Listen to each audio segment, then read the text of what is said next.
Bien, hermanos queridos, hay refranes que se usan en el mundo secular.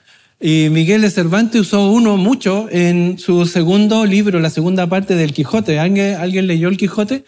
Bueno, ¿cierto? Casi todos lo hemos leído alguna vez. Muy entretenido libro. Miguel de Cervantes usa mucho ese término. ¿Y sabe cuál es el refrán? El hombre propone y Dios dispone. Que parece tan bíblico, pero no es. Pero ¿sabe qué? Tiene un fundamento, tiene una raíz. Y esa raíz está en el libro de Proverbios. En el versículo 9 del capítulo 16 de Proverbios dice: el corazón del hombre piensa su camino, mas Jehová endereza sus pasos. ¿Ve? El hombre propone, pero Jehová endereza sus pasos. Él es el que corrige. Y eso nosotros muchas veces lo podemos ver hoy día en el tiempo de la Navidad, en que la gente está como loca comprando regalos, y la crítica incluso está errada, porque la crítica se va a eso, uy, que consumimos, tanto consumimos que no está bien tampoco, pero la crítica real debiera ser que es una mentira la Navidad, es Navidad, porque la fecha no es el 25, y eso lo ha enseñado el pastor Miguel, lo enseñó mucho tiempo acá.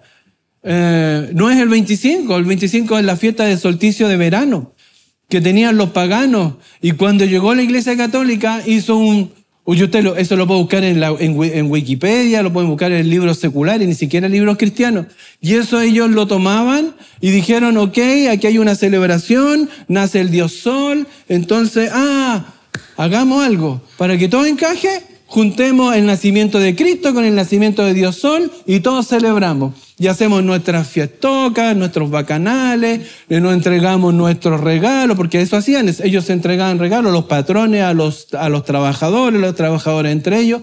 Eso era la Navidad. Y a lo mejor había una buena intención. Porque entregar regalos no es malo, no es una mala intención. Si yo quiero entregarle un regalo a mi hijo, no es una mala intención. Pero el hombre en su pecado, en su maldad, lo tergiversa y lo transforma. Y hoy día la persona que celebra la Navidad no tiene idea, primero, que es una mentira, no tiene idea, segundo, muchos, que es el nacimiento de Jesús y no del viejito pascuero o de Santa Claus para los que son de otro país, ¿cierto? O de Santa, como le dicen ahora los niños. Porque aquí tenemos a Santa compitiendo con Jesús. Hermano, aquí no hay ninguna competencia. Jesús está a otro nivel. Dios es el Dios de la gloria, el Dios de la creación, el Dios del universo. Él es nuestro Dios. Entonces aquí no hay ninguna competencia. Y el hombre, todo lo que quiere hacer, y a veces con buenas intenciones, tratando de hacer lo bueno, termina haciendo lo malo. Y eso lo podemos ver, y en nuestras propias vidas, usted lo puede ver, hermano. ¿Cuántas veces usted no sé? Yo cuando trataba de ayudar en la cocina, me decían, ¿sabes qué más? Sale porque eres un estorbo. Y uno, con buena intención, ¿o no? Yo quiero ayudar, no. O a veces estaba el papá maestrando y uno llegaba como cabro chico ahí mirando, agarrando la herramienta. Oye, pásame el martillo. ¿Y cuál es el martillo? Y uno no servía para nada. ¿Sabes qué más? Ándate porque no sirve para nada y estás puro estorbando. Puedes generar más problemas que ayuda. Y así somos nosotros. Y Pablo lo dice, que en nuestra condición pecaminosa, nosotros muchas veces hacemos lo que no queremos. Queremos hacer lo bueno y terminamos haciendo lo malo, ¿no? Dice Pablo en Romanos 7:19, porque no hago el bien que quiero, sino el mal que no quiero. Eso hago. Y si hago lo que no quiero y el alma está pegada a ti, yo no lo hago yo, no lo hago yo, sino el pecado que mora en mí. Generalmente nuestras vidas están manchadas y marcadas por el pecado y lo llevamos también a nuestro actuar. Aunque queramos hacer lo bueno, lo transformamos. Entonces, hermanos queridos, ¿qué es lo que hemos estado viendo respecto del libro de Job? Porque la lectura está en Job. Hemos estado viendo de estos 3 amigos. ¿Se recuerda? Ellos habían propuesto en su corazón visitar a Job, estos 3 amigos, para consolarlo, para ayudarlo. para bendecirlo, para estar con él en el momento de angustia. Pero ¿cómo ha terminado esto? Todo lo contrario. Ahora tenemos el tercero de los amigos, que se llama Zofar. Así se llama este tercer amigo. Recuerden que había un amigo que se llamaba Bildad, uno que se llama Elifaz, y ahora vamos a ver el consejo o las palabras y el discurso que le da este amigo a Zofar, a Job.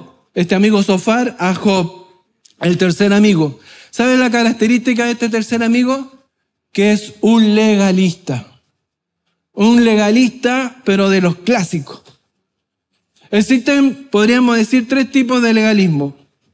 El primero, ¿cierto? El legalismo que implica sacar la ley de Dios de su contexto y utilizarla con otro motivo y termina siendo un pretexto. Eso es legalismo. Usar la ley de Dios, interpretarla como yo quiera. Eso es legalismo. Y hacer que los demás obedezcan eso. Segundo, además, se concentra, otra forma de legalismo, es concentrarse en la letra y no en el espíritu, como lo hacían los fariseos. ¿Se acuerdan que ellos interpretaban todo al pie de la letra, pero perdían el espíritu, la razón de la ley, el motivo de la ley? La ley era llevar al pueblo a la salvación y a la gracia de Dios y a la misericordia de Dios, pero ellos la transformaron en un yugo y en una carga que nadie puede llevar. ¿Por qué? Porque nunca interpretaron de acuerdo a la ley. Y la más común es, y la que usamos muchos de nosotros, es agregar nuestras propias costumbres, nuestras propias tradiciones a la ley de Dios y hacerlas divinas. Bajo nuestra interpretación y bajo nuestra idea de lo que se debe hacer con la ley de Dios. Por ejemplo, hermano, un ejemplo bien común, la corbata.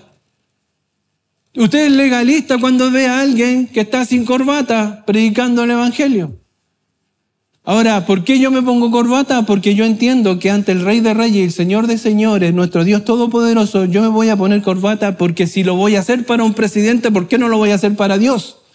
Pero yo tengo claro en mi corazón que si hay alguien que para él le incomoda que yo esté sin corbata, también me lo voy a poner por amor a él, para que no esté incómodo. No es que yo sea un legalista, sino porque yo entiendo de que puedo afectar a uno que es más débil. ¿Se entiende? Es el ejemplo común y silvestre. Por eso yo me pongo corbata y no tengo problema. Al final es una prenda de vestir. Pero hay otros que le ponen carga a la gente, que no ni siquiera están en la palabra de Dios. Son costumbres, son tradiciones que nosotros imponemos y que no están en la palabra y que las hacemos divinas y no lo son. Son mentiras, son engaños que Satanás quiere usar. ¿Para qué? Para que usted no disfrute la gracia de Dios, para que el Hijo de Dios no disfrute el señorío de Dios, si no esté sujeto a otras cosas, sino al señorío de Dios. Porque están preocupados de otras cosas y no de lo realmente importante para Dios. Hoy día pensaba, ¿con qué guardará el joven con qué limpiará el joven su camino? Con guardar su palabra. Y si está preocupado de otras cosas, ¿con qué va a limpiar su camino? Si no está centrado en su palabra. El centro de nuestras vidas debe ser siempre su palabra. Y hoy día vamos a ver el tema enfrentando el legalismo y 2 puntos. Primero, respondiendo a un legalista, y segundo, ¿qué respuesta daremos nosotros como legalistas? Porque también tenemos muchas veces en nuestras vidas costumbres arraigadas que no están en la palabra de Dios. El capítulo 11 de Job muestra en la Biblia, como título mío, en la Biblia que tengo yo, en mi Biblia Rey, le dice, Zofar acusa de maldad a Job. Así comienza el discurso de Job. Y está en el capítulo 11 y podemos ver lo primero que hace Zofar con Job es acusarlo de que es culpable. Mire, vamos al capítulo 11, versículos del 1 al 4, y leámoslos todos juntos. ¿Ya? 1, 2, 3. Respondió Zofar, naamatita, y dijo: las muchas palabras no han de tener respuesta, y el hombre que habla mucho será justificado. Harán tus falacias callar a los hombres, y harás escarnio, y no habrá quien te avergüence. Tú dices: mi doctrina es pura, y yo soy limpio delante de tus ojos. Ve, aquí lo está inculpando en el versículo 1 y 2. Vemos cómo su amigo lo trata como un charlatán, un mentiroso que no tiene nada más que decir. Este hombre que venía con la buena intención de consolar, de apoyar, de estar con su amigo, acá le está diciendo: las muchas palabras no han de tener respuesta, y el hombre que habla mucho será justificado. O sea, tú hablas y crees que porque hablas vas a ser justificado. Esa forma de consolar. Y en nuestro corazón pecaminoso, hermano, nosotros juzgamos y condenamos y tratamos mal incluso al que está desvalido. Porque el corazón del hombre es pervertido, el corazón del hombre es malo, y usted no es mejor que estos amigos de Zofar, y yo tampoco soy mejor. Aquí la palabra nos muestra como un espejo quiénes somos nosotros. Y no pretendamos que nosotros somos los buenos de la película. Somos más bien parecidos a los malos de la película. Así somos. Y la palabra lo declara. Entonces vemos acá cómo su amigo lo trata de un charlatán, un mentiroso que no tiene nada más que decir. Y en el versículo 3 y 4 dice: harán tus falacias callar a los hombres, harás escarnio y no habrá quien te avergüence. Tú dices: mi doctrina es pura, y yo soy limpio delante de tus ojos. Y acá su amigo Zofar lo trata de mentiroso nuevamente, pero además le dice cosas que él nunca había dicho. Le está levantando injurias, poniendo palabras en su boca que él nunca había dicho. Él nunca había dicho: mi doctrina es pura, yo soy limpio delante de tus ojos. Eso jamás lo había dicho Job. ¿Se dan cuenta que a veces nosotros en nuestra imaginación, en nuestra forma de entender las realidades, en nuestra forma de creer que tenemos nosotros la capacidad de leer el corazón del otro y de conocer la mente y todos los motivos, razones que hay en el corazón del hermano o del amigo, nos creemos con la capacidad de entender lo que ellos piensan incluso? Porque aquí este hombre le está poniendo palabras que él nunca había dicho. Le dijo: tú has dicho mi doctrina es pura, yo soy limpio delante de tus ojos. Job nunca lo había dicho. Y a veces nosotros entendemos y creemos entender al otro y saber lo que el otro cree y entiende y piensa y hace. Tú no eres Dios, nosotros no somos Dios para saber todo lo que hay en el corazón del otro. ¿No es mejor callar y consolar y estar con él? Pero nosotros en nuestras raíces legalistas muchas veces nos vamos donde no debemos y hablamos de lo que no sabemos tampoco. También en Job del 11, capítulo 11, del 5 al 12, a Job se le trata de ignorante. De ignorante. Mira lo que dice Job del 11, capítulo 11, del 5 al 6. ¿Lo leemos todos juntos? 1, 2, 3. Mas, o quién diera que Dios hablara y abriera sus labios contigo y te declarara los secretos de la sabiduría, que son de doble valor que las riquezas.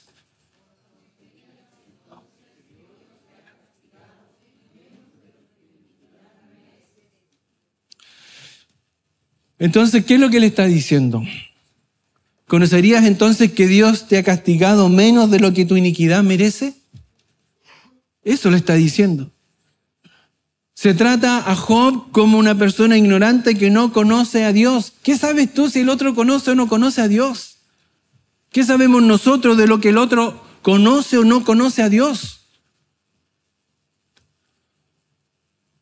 A veces uno hace chistes y a veces en los chistes está la verdad oculta, ¿no? lo que pensamos, pero lo ocultamos con un chiste. Yo me acuerdo una vez estaba en una convención, estaba comprando libros y me dijeron, oye, pero compráis libros, pero los leí, ¿o no? Ja, ja, ja, ja. Y yo pensé para adentro, bueno, parece que me conoce, ¿no? Pero uno dice, bueno, a veces esos comentarios bendicen o no bendicen. Porque el comentario no es bueno. Y mejor guardarse esos chistes, guardarse esas palabras vanas que no son de bendición. Hermano, vamos a tener que dar cuenta por nuestras palabras. Por todas nuestras palabras vanas vamos a tener que dar cuenta. ¿Cuántos andamos por ahí? Y me incluyo también, creyendo que nosotros somos los que tenemos la verdad y entendemos a todos y sabemos todo y creemos de entender todo lo que el otro hace para poderlo juzgar y condenar. Nosotros no tenemos esa capacidad. Nosotros no sabemos lo que ha pasado cada uno de los hermanos, no sabemos las vivencias que han tenido, los sufrimientos que han padecido, las problemáticas incluso que están viviendo hoy día. Nos pueden incluso él contar y así todos nos vamos a entender. El dolor, el padecimiento, la angustia, el estrés, todo. Por eso es bueno de repente, y el Señor nos hace vivir experiencia para poder, con conocimiento del sufrimiento real, poder ayudar a otros. Por eso el Señor a veces nos hace pasar por situaciones angustiosas para que nosotros después tengamos esa experiencia y podamos ayudar a otros, ser de bendición para otros. Pero nosotros así es difícil entender el real padecimiento de cada uno y no podemos andar condenando. Versículo capítulo 11, del 11 al 12 también nos muestra cómo lo trata este hombre como un ignorante, porque él conoce a los hombres vanos, ve a sí mismo la iniquidad y no hará caso. El hombre vano se hará entendido cuando un pollino de asno cuando un pollino de asno montés nazca hombre. Ahí lo está diciendo, le está diciendo que la palabra vano significa vacío o hueco. En el fondo, el término coloquial que está usando le está diciendo que el hombre es un cabeza hueca. Eso le está diciendo a Job. Job, tú eres un cabeza hueca, insinuando que no hay posibilidad que una persona así pueda ser sabio. Eso le está diciendo a Job. Eso es lo que le está diciendo. Así le está tratando este hombre a Job. Y por último, en el versículo capítulo 11, del 13 al 20, podemos ver del 13 al 15 cómo es tratado como un pecador. Cómo trata a Job como un pecador. Dice en el versículo 13, si tú dispusieres tu corazón y extendieres a él tus manos, si alguna iniquidad hubiere en tu mano, y la echares de ti, y no consistiereis, que more en tu casa la injusticia, entonces levantarás tu rostro limpio de mancha, y serás fuerte, y nada temerás. Ahora Job es acusado de un pecado moral, y además de esta falsa condena, es criticado por tener una fe. Y es criticado este hombre sin motivo. Porque usted recuerda la historia de Job. Job no había cometido un pecado para estar sufriendo esto. Esto fue que Satanás vino y pidió permiso a Dios para atacar a Job. Y cuando le quitó todo lo que tenía, vino nuevamente Satanás. Como él no había blasfemado contra Dios, no se habría vuelto contra Dios, viene nuevamente Satanás y pide permiso para atacar su salud, su cuerpo. Y ahí viene entonces, nuevamente Job responde y no se va en contra de Dios. Y había pecado en Job.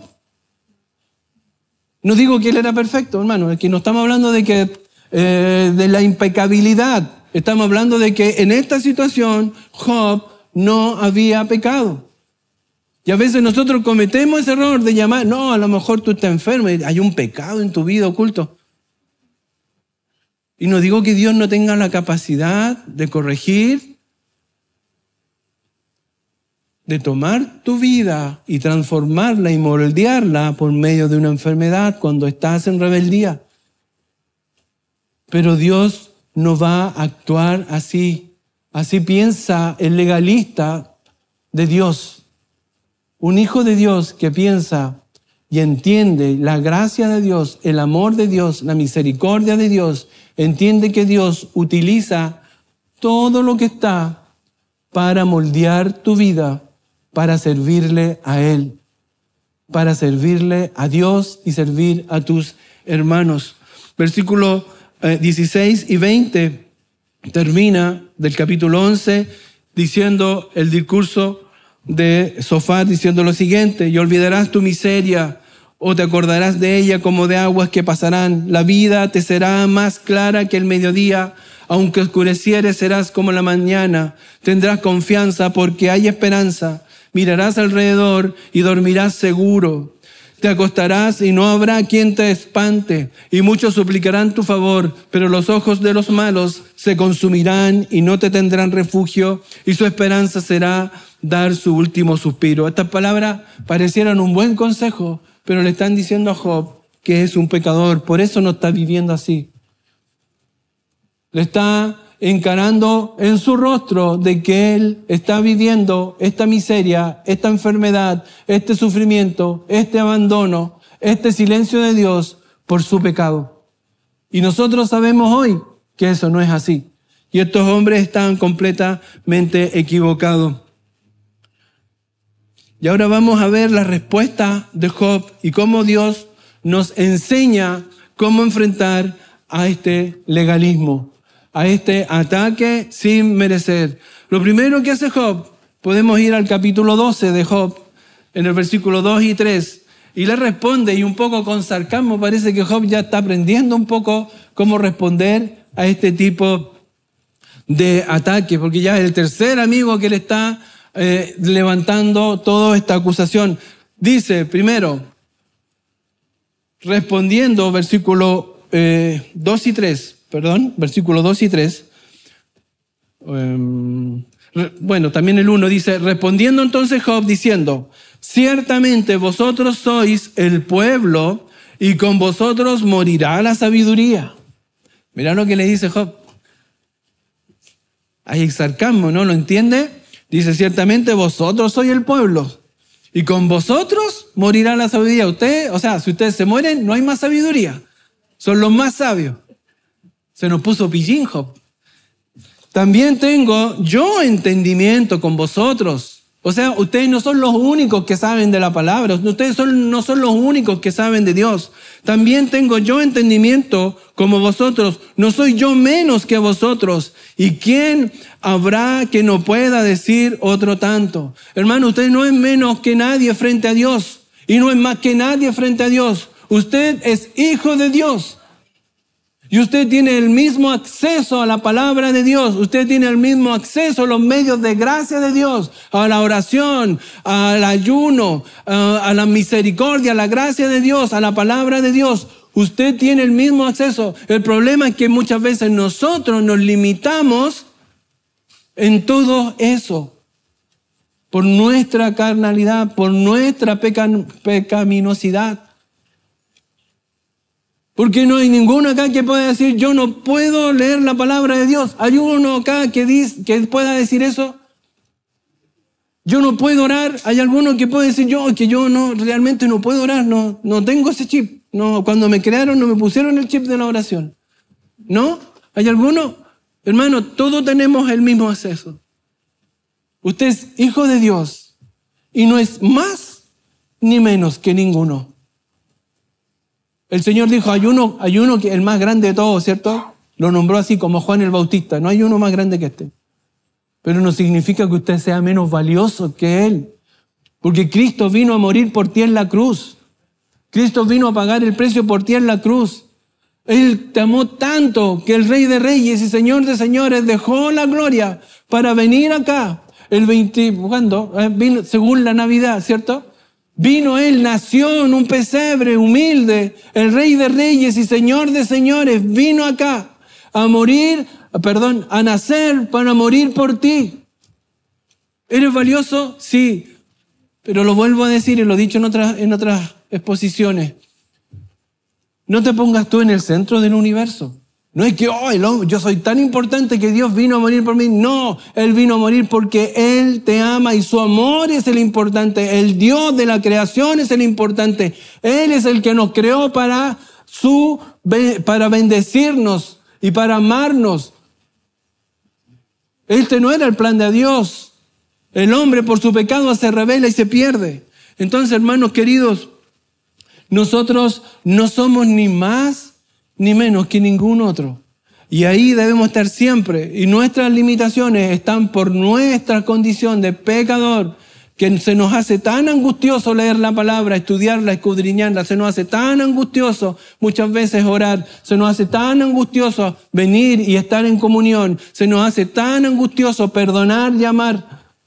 ¿Por qué? Porque el pecado que mora en nosotros, no hago lo que quiero, sino hago lo malo que no quiero, como lo dijo Pablo. Versículo 4 del mismo capítulo 12 dice: yo soy uno de quien su amigo se mofa. Mirá lo que está diciendo Job. Yo soy uno de quien su amigo se mofa. ¿Qué invoca a Dios? Y él le responde: con todo, el justo y perfecto es escarnecido. ¿Se da cuenta lo que está diciendo Job? Yo soy uno de los que se ríen de mí, se mofan de mí. En términos actuales podríamos decir, ustedes hicieron un meme de mí. Se andan riendo de mí. ¿Por qué? Porque invoco a Dios.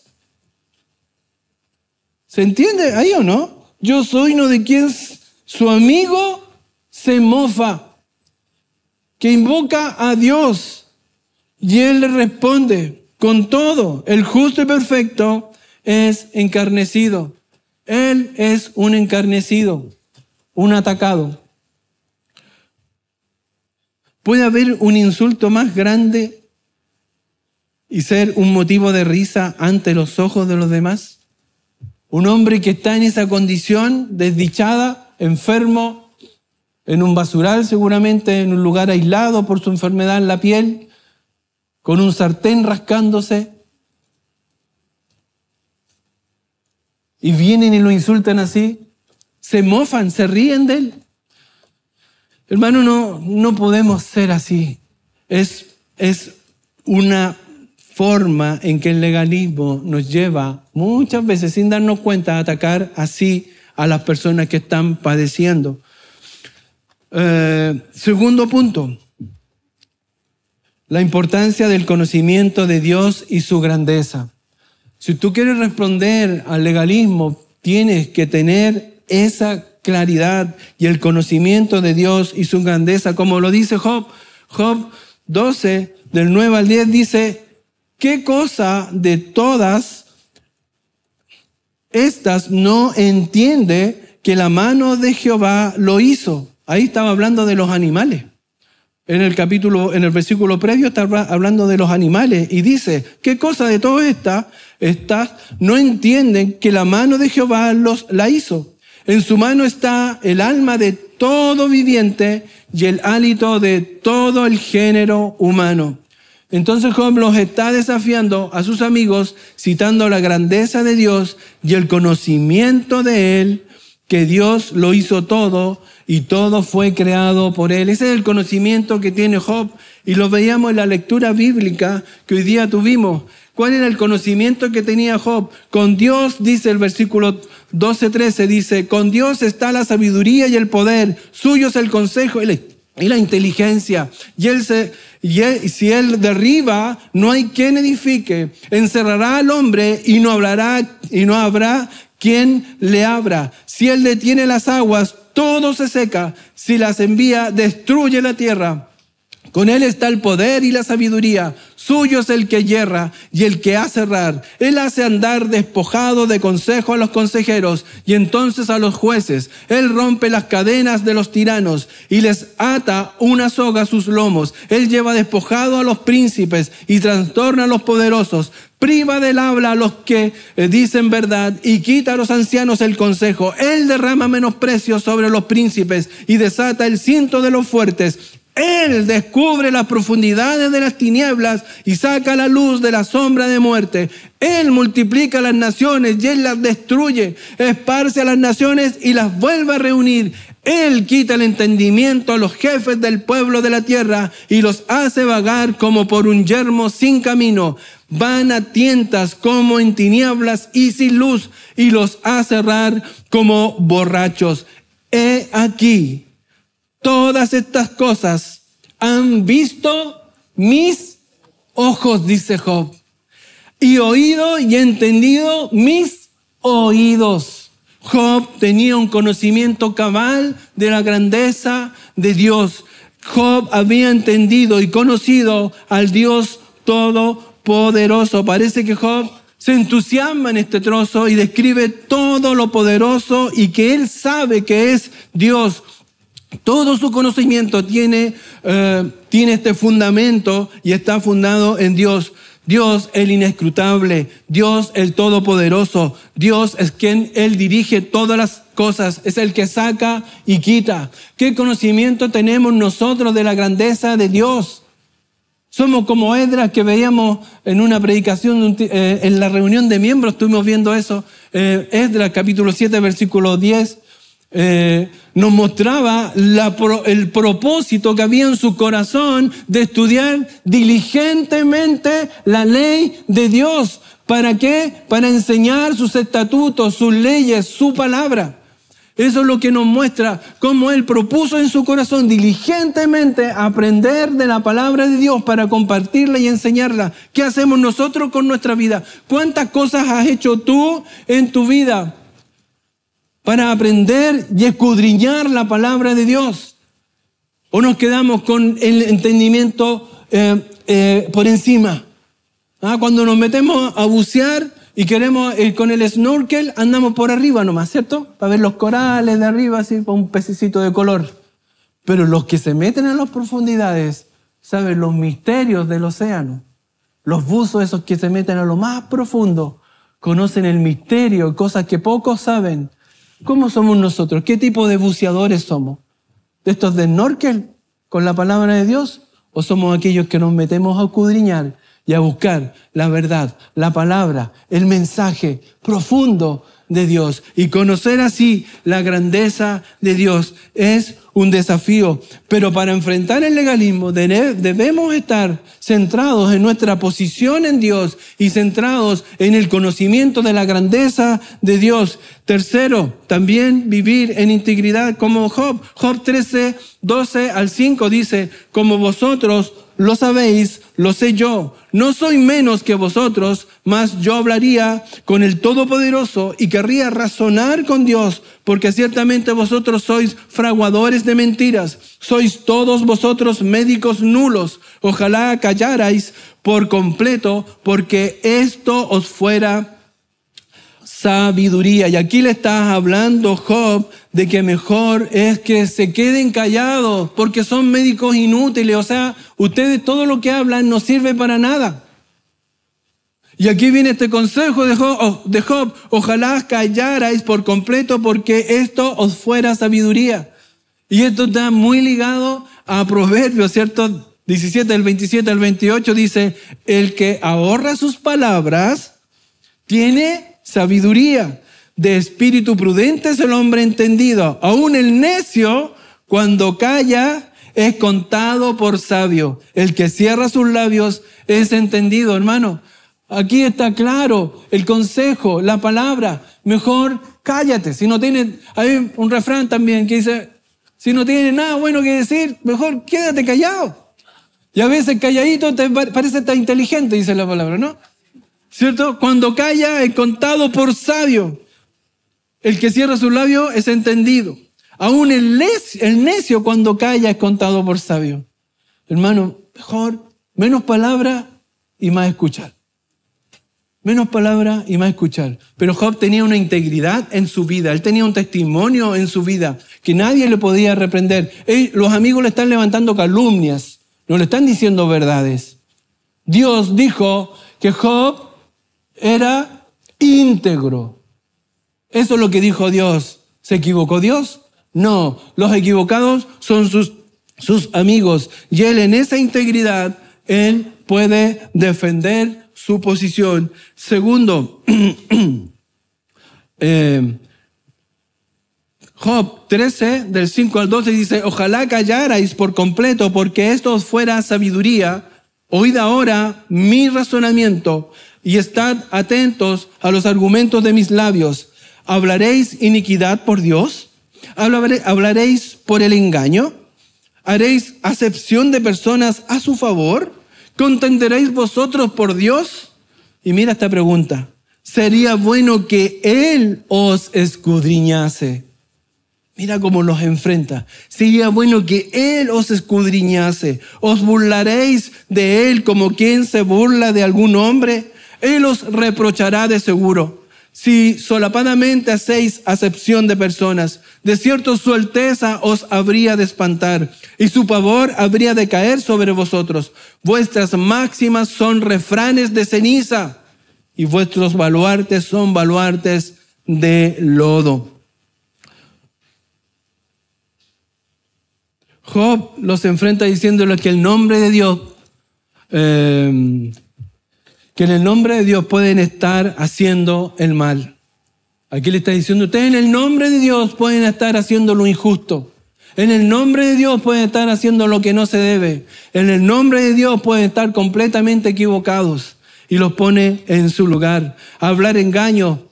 Y también le hacía notar yo esta pregunta, ¿cierto? Sería bueno que Él los escudriñase. Sería bueno que Él indague en sus corazones lo que hay realmente. Y sería triste ver el resultado de eso. ¿Cuál sería el resultado de ese ejercicio? Es una buena pregunta para nosotros también. Otro punto, la fe de Job. Mira cómo responde acá Job 13, del 13 al 19. Escuchadme y hablaré yo. Y que me venga después lo que viniere. ¿Por qué quitaré yo mi carne con mis dientes y tomaré mi vida en mi mano? He aquí, aunque Él me matare, en Él esperaré. Mira las palabras de este hombre. ¿No son de consuelo para ti? He aquí, aunque Él me matare, en Él esperaré. No importa lo que me venga, porque yo en Él espero. No obstante, defenderé delante de Él mis caminos, y Él mismo será mi salvación. Mira la cercanía que tenía con Dios. Y dice, y Él mismo será mi salvación, porque no entrará en su presencia el impío. Job estaba clarísimo. Oíd con atención mi razonamiento y mi declaración entre en vuestros oídos. He aquí ahora, si yo expusiere mi causa, sé que seré justificado. ¿Quién es el que contenderá conmigo? Porque si ahora yo callara, moriría. Esa es la esperanza de Job. Está fundada en su Dios. Y finalmente se dirige a Dios y dice Job 14,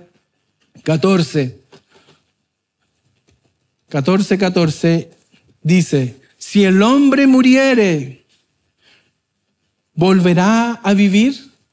Mira la pregunta de Job. Acuérdese, hermano, que Job está en una época de la historia en que no tenía la Biblia, el auxiliar bíblico, la Biblia en el celular, el computador, la Biblia en la nube. No, él era Job nomás. No había muchos más libros. Y él pregunta, si el hombre muriere, ¿volverá a vivir? Todos los días de mi edad esperaré hasta que venga mi liberación. Y del 18 al 22 del mismo capítulo, del capítulo 14, del 18 al 22 dice, ciertamente el monte que cae se deshace y las peñas son removidas de su lugar. Las piedras se desgastan con el agua impetuosa que se lleva el polvo de la tierra. De igual manera haces tú perecer la esperanza del hombre. Para siempre serás más fuerte que él, y él se va. Demudarás su rostro y le despedirás. Sus hijos tendrán honores, pero él no lo sabrá, o serán humillados y no entenderá de ello. Más su carne sobre él se dolerá y se entristecerá en él su alma. Sin duda, podemos ver acá que Job no tenía la respuesta porque aún no tenía la palabra completa, no tenía el mensaje completa, pero nosotros sabemos ahora que cuando muramos, cuando partamos de este mundo, seguiremos viviendo, porque Jesús mismo nos enseñó en Juan 11, 25 al 26. Jesús les dijo: yo soy la resurrección y la vida. El que cree en mí, aunque esté muerto, vivirá. Y todo aquel que vive y cree en mí no morirá eternamente. ¿Crees esto? Eso dice el Señor. Y eso lo dice Él. Definitivamente todos tenemos una vida en la eternidad. Todos. La diferencia es que hay algunos que van a estar con Cristo y unos van a estar sin Cristo. Unos van a estar en la eternidad para vida eterna de bendición y otros van a estar en condenación. Esa es la gran diferencia. Unos van a estar con Cristo en el cielo y otros en el infierno. Esa es la pregunta.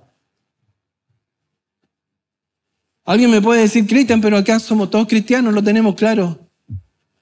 Yo no lo tengo claro, porque yo no soy Dios, Dios lo sabe.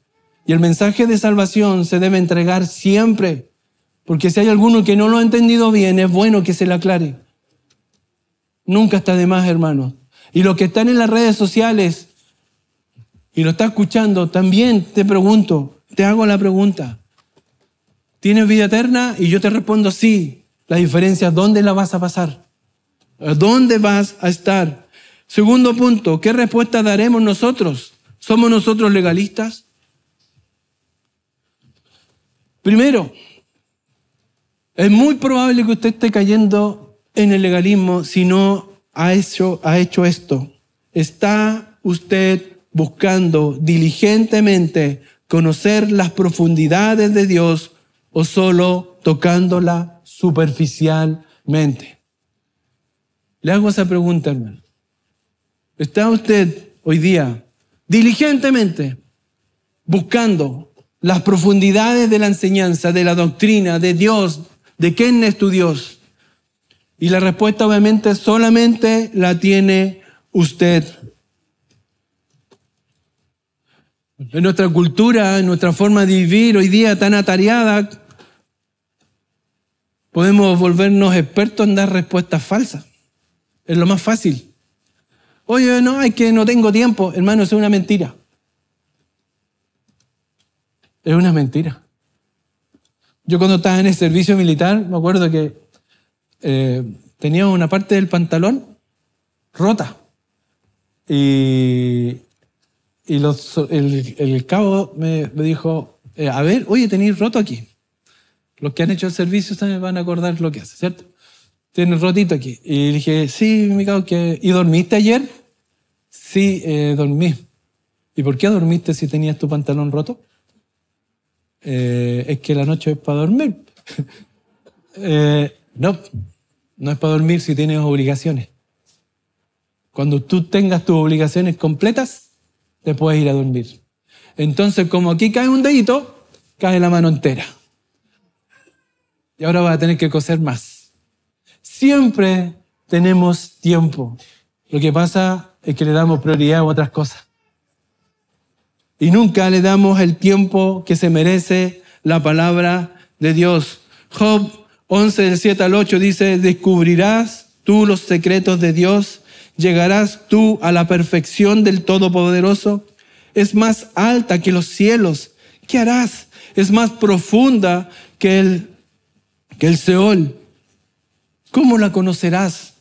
Hermano, ¿cómo vas a conocer las profundidades del conocimiento de la persona de Cristo, de nuestro Dios? todas sus perfecciones, todos sus atributos, todo lo que Él es para ti y lo que es para nosotros, para nuestras vidas, si no escudriñas la palabra. No podemos. No podemos. Segunda pregunta. Y esta es fuerte. Prepárese, hermano. Escúchame. ¿Cómo le irá, hermano? Y también es para mí. ¿Cómo nos irá? ¿Cómo nos irá? ¿No irá bien? ¿No irá mal? Cuando el Señor escudriñe su vida, como se lo dijo Job a sus amigos. ¿Cómo le irá a usted y a mí cuando Dios escudriñe nuestras vidas? El Señor no nos necesita hacer porque Él conoce nuestras vidas completamente. Pero es la pregunta retórica. ¿Qué va a hacer usted cuando Dios escudriñe completamente su vida y salga a la luz frente a usted todo lo que usted hace, lo que no hace, lo que deja de hacer o lo que desea hacer? Todas las variables. ¿Qué va a pasar con nosotros?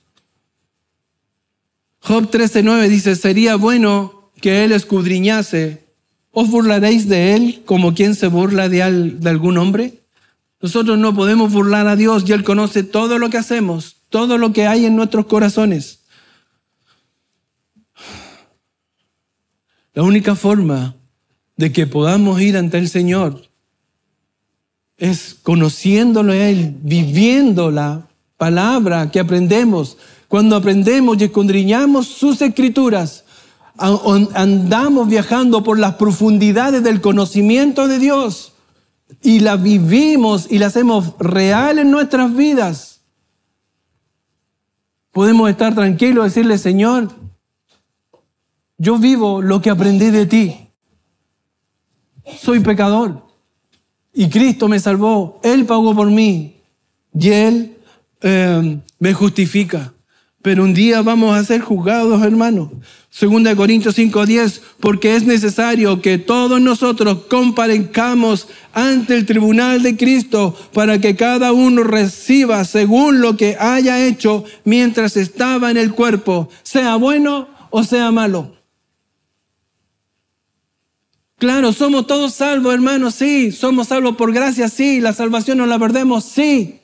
Pero un día vamos a tener que pasar esa vergüenza ante el Señor Jesucristo, porque en el tribunal de Cristo van a ser juzgadas todas nuestras acciones, todas nuestras palabras vanas, todos nuestros malos consejos, todas nuestras ideas pervertidas.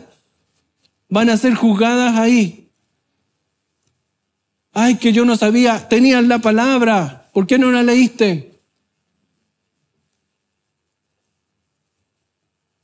No hay justificación. Nosotros somos los que tenemos menos justificación que ninguno. Si hay una generación que tiene disponibilidad de la palabra y del consejo de Dios, es esta. Y la tercera y última pregunta para nosotros. Job 14:14.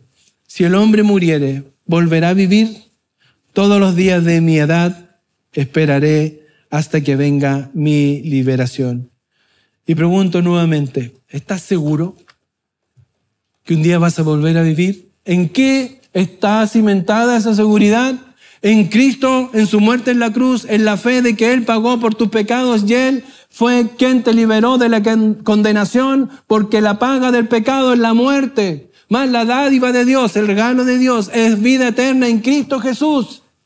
¿Estás seguro de eso? Amén. Pero si no estás seguro, asegúrate. Porque es dramática la diferencia. Cielo o infierno. Condenación o vida eterna con el Señor en el cielo y en el paraíso. Con Cristo. No es una trivialidad. Hay decisiones en la vida que son importantes, pero no hay ninguna más importante que esta, porque de esto depende la eternidad de tu vida. Hermano querido, si eres hijo de Dios, Job nos muestra cómo enfrentar el legalismo con valentía. dando la cara al legalismo, colocándolo en su lugar, poniendo tu lugar correcto ante Él y ante Dios. Un hijo de Dios, que no es más ni menos que ninguno. Segundo, considerando siempre la importancia del conocimiento y de la grandeza de Dios, ¿por medio de qué? De su palabra. Tercero, someter nuestra fe a Dios, siempre esperar en Dios, en paciencia. Esperar en Él, responder con integridad, nuestra vida, una vida íntegra, y responder así a los ataques. Y vivir confiado en la esperanza de que después de esta vida estaremos con Él. Esa debe ser nuestra fe y nuestra esperanza. Y por último, ¿cómo ha sido la respuesta a las preguntas que te acabo de decir? A las dos primeras. ¿Estás buscando diligentemente conocer las profundidades de Dios, la palabra de Dios, el consejo de Dios, la ley de Dios? ¿Y cómo te irá cuando el Señor escudriñe en ese juicio tu vida? Tú puedes decir, hermano, yo soy salvo y con eso ya estoy pagado. Pero hermano, Dios no te salvó solamente para que tú disfrutes, sino también para que le sirvas. Porque ese es nuestro privilegio. Los ángeles desearían con todo su ser venir y predicar el Evangelio, pero eso es nuestro privilegio. No es privilegio de los ángeles, es privilegio de la iglesia. Y tú eres la iglesia. Ese es nuestro deseo. Y presentarnos ante el Señor. Señor, yo sé que soy pecador, yo sé que soy imperfecto, pero procuré con diligencia escudriñar tu palabra y servirte como tú me pedías. Y si no eres cristiano, para ti es la tercera pregunta. ¿Volverás a vivir? ¿Estarás con el Señor o lejos de su presencia para siempre? C.S. Lewis, el escritor de las Crónicas de Narnia, escribió lo siguiente. Él era un cristiano cimentado en la palabra, un buen hombre de Dios, y escribió, dice, no hay ninguna otra doctrina que yo más quisiera quitar del cristianismo. Y la doctrina del infierno, esa es la que él quiere quitar. Pero ella tiene todo el apoyo de la Escritura, y especialmente de las palabras de nuestro Señor Jesucristo. Ella siempre ha sido sostenida por la cristiandad y tiene el apoyo de la razón. El infierno, aunque algunos no nieguen, sí existe y lo dice la cristiandad, lo dice la palabra y lo dice nuestro Señor Jesucristo. Y no por eso no lo vamos a enseñar y no por eso no lo vamos a compartir y por eso no podemos dejar de advertir que el que se muere sin Cristo se va al infierno y ese es el llamado. ¿Volverás a vivir? Sí, pero ¿dónde? ¿En el infierno o en el cielo? Esa es la pregunta. ¿Cuál es tu deseo? Comenzamos diciendo que cometemos errores en la vida. Deseamos hacer algo y terminamos haciendo lo contrario. Que el Señor nos ayude a enfrentar nuestra forma errada de vivir, porque el pecado nos desvía. Nuestra condición pecaminosa nos hace perder en el camino. Que el Señor sea con nosotros, ayudándonos para enfrentar el legalismo que hay y el legalismo que tenemos, que nos inhibe de disfrutar la gracia, la misericordia y el amor de Dios y el amor de los unos con los otros. Oremos. Padre Celestial, te damos gracias por tu palabra que nos exhorta, nos desafía, Señor, a revisar nuestras vidas, si en realidad estamos usando diligentemente el tiempo para escudriñar las Escrituras, si estamos utilizando diligentemente nuestras vidas para buscarte a ti, aprender más de ti y cimentados en ella, en tu palabra, en el conocimiento de tu grandeza y tu poder vivirlo y ser luz a los demás. Oh Padre, ayúdanos Ayúdanos a ser obedientes. Ayúdanos, Señor, a vivir como tú quieres, Señor, conforme a tu voluntad, sirviéndote cada día en todo, buscando tu palabra, en oración, buscando tu presencia, intercediendo los unos por los otros, orando. Gracias, Padre, por este tiempo. Gracias por cada uno de mis hermanos que está acá y por cada uno de los que escuchó este mensaje y lo va a escuchar. Señor, utilízalo tú grandemente para salvación. En el nombre de Jesús oramos. Amén. Amén.